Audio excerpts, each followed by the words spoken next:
And we're here for another A Member a Day through the holidays. Today, we get to talk about chocolate and other sweet stuff with Dan of the Chocolate Caper. Dan, how are you doing? We're doing good. How are you doing? I'm doing okay. I'm really excited to talk to you and have this opportunity to kind of showcase different Dane Buy Local members with this new feature. And when I heard a response from you and Elizabeth, I was really excited to get you guys out there because a couple of things. Hey, you got a little recognition recently. You were We you did. you won a Dane Buy Local Biz Award. That's pretty cool. Yeah, we won the Community Supporter Award, which, if I had to pick an award, that is the one I would absolutely pick because we really like supporting the community. So, Kudos on that. You guys well deserved. I think you guys are great what you've been doing. Tell us a little bit about the business for people who don't know about the Chocolate Caper. sure, we're a chocolate candy shop located in Oregon, Wisconsin. We make Swiss praline, which is a Swiss confection that's not really around in the U.S., but it's a mix of European recipe chocolate, which is about a third the sugar of American chocolate, with different nut butters, and so you get this really rich, creamy almond or hazelnut or peanut butter or whatnot confection, and that's what we're most known for. And then we have over 50 kinds of truffles, and if you have a sweet tooth, we have something that'll satisfy it. Oh man, I know I've had your stuff before, and it's about that time to get some again, Dan. I think for me, you have so many great things though. It's really hard to choose. So that's why I need to lean on experts once in a while. So tell us about that, like the shopping experience with you. If someone comes in and they don't know the difference between all these chocolates, what does your staff do to help? So we're lucky to have folks that everyone who helps people up front also is involved in making the chocolate. So everyone on the staff is at least at a basic level familiar with with how we make things. Hey, we don't quite go the if you've seen the movie Chocolat, where you walk into the chocolate shop and the woman running it kind of looks at you and goes, "This is what you want," and just nails it. We're not quite that good, but we do. We will make a box out of anything. We try not to be prescriptive. We want people to get what they want and as much as they want or as little as they want. So we don't say these are the boxes and you have to make everything fit into them. So in terms of finding what you're looking for, that's where we'll just ask sometimes basic questions like what kind of chocolate do you like? What kind of flavors do you like? Sometimes we'll go a bit out there and be like, all right, what mood are you in? What experience are you going for? Because we have spicy things sometimes. So chipotle, pepper, truffle, which might fit depending on the mood, or potato chip bark, which is nice and sweet and salty if you're looking for that profile. And we've just got a lot of different things that we can point you towards.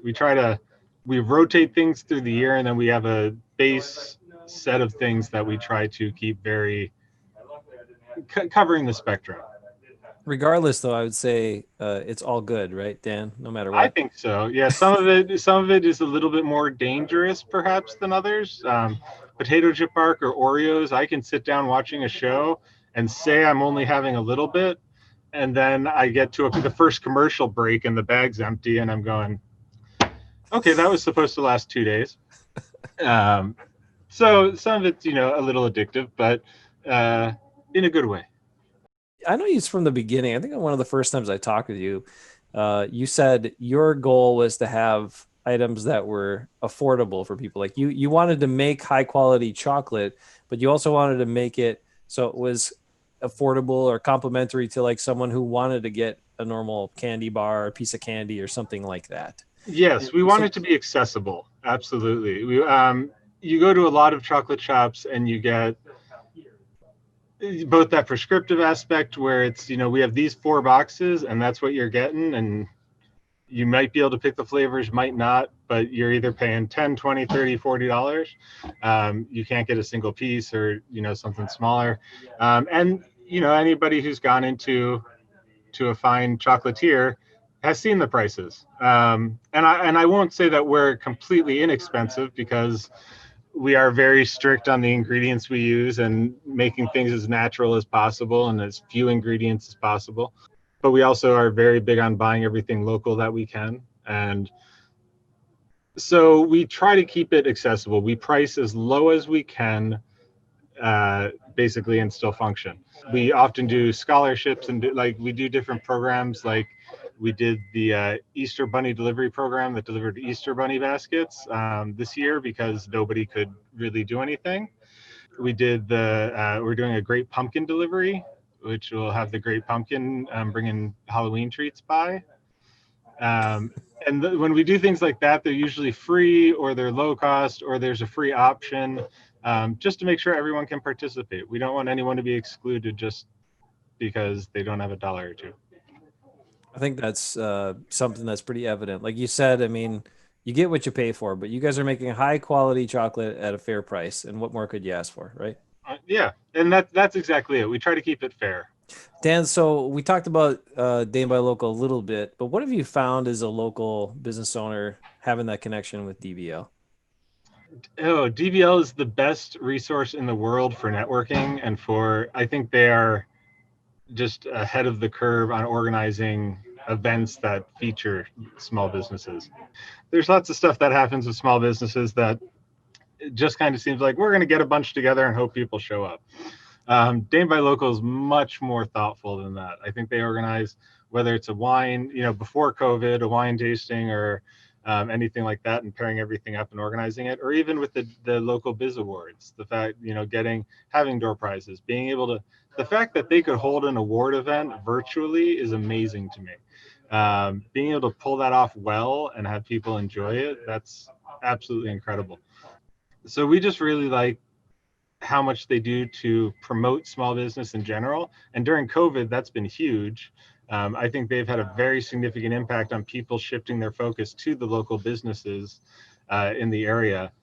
They're a great advocate and they're a great resource for information. If I have a question and I don't, exactly know what to do, they're one of the people that I'll call and go, hey, do you know anyone who knows how to handle getting a grant for COVID and how you account for that? Or, I need a good graphic designer, or anything like that. You mentioned the fourth quarter, Dan. The this fourth quarter is going to be challenging for a lot of our small businesses and local businesses. What do you expect from this fourth quarter? I know you're a positive spin guy. I understand that, but tell us, what do you really expect from this fourth quarter? I'm not completely sure. That's the honest answer. I think based on what we've been seeing this month, people are coming in at not quite as much as they normally do, but it's not far off. Um, People who need gifts, especially, still need them, and especially as we're going into the holidays, we think we're going to see a big shift to the website and online. We'll be launching a new website actually, so it'll look a little different than this in uh, the end of October, just before Halloween, and that will basically the same site, but just a bit more faster and a bit more accessible. And so we expect a big shift to online shopping for folks who can't visit family or can't go see someone that they normally would, so they can send something, let them know they're thinking of them. In store, I think it'll be a little bit slower, but usually during the holidays, it's a bit chaotic. One of the things we're trying to address is in December, it often we have the store full and potentially lines out the door. And in December, when if we're still at 25% capacity limits, I don't want to be sending 40 people out the door to go stand in the snow. So we're working on the processes on how to deal with that, with collecting phone numbers, people waiting in a car and texting them as soon as they can come in and get their stuff, having some available space, maybe where people can wait, and just trying to address all the fun uh, obstacles COVID kind of throws in the way. Dan, is there anything, ooh, as we're talking about the stuff you have, what are the hot items for the holiday season here? What do you expect to sell a lot of? Definitely our praline assortments. Those are usually the biggest thing. I actually was doing some math yesterday, and we have done over 1 million pieces of praline in the last, somewhere in the last 10 to 15 years. Um, so that was just mind boggling. And we make everything by hand. So that was a little mind boggling to, I'm still questioning the math a little bit, but I did it twice and it seems to work out. Truffles are also very popular. I think between those two things, those will be the most popular. But then you get into caramel. Everyone likes caramel, I've learned. Agreed. Yes, Dan, Orange that's true. peel or orange peel or ginger dipped in chocolate, apricots, potato chip bark, uh, bacon bourbon brittle, or bourbon bacon brittle. I always mix up the order of how to say that. Um, wine gels, kind of during the holidays, everything we get short on. The one thing I will say is if you really need something for the holidays, go to our website and either order it and put in the notes when you want to pick it up, or we have an order form on our website and that we mail out where you just put the date you want something on it and we'll have it ready. But we strongly recommend ordering because it is hard for us not to sell out during Christmas. I mean, just because we're small, we have a smaller space to work with. We're small. We only have 10 people on staff. So definitely order if you want to know what you're getting for sure. There you go. So order now if you want. I mean, that's right. Let's Yep, get to it. Plan ahead. exactly. Order your chocolates now. You get exactly what you want. Dan guarantees it right here, right?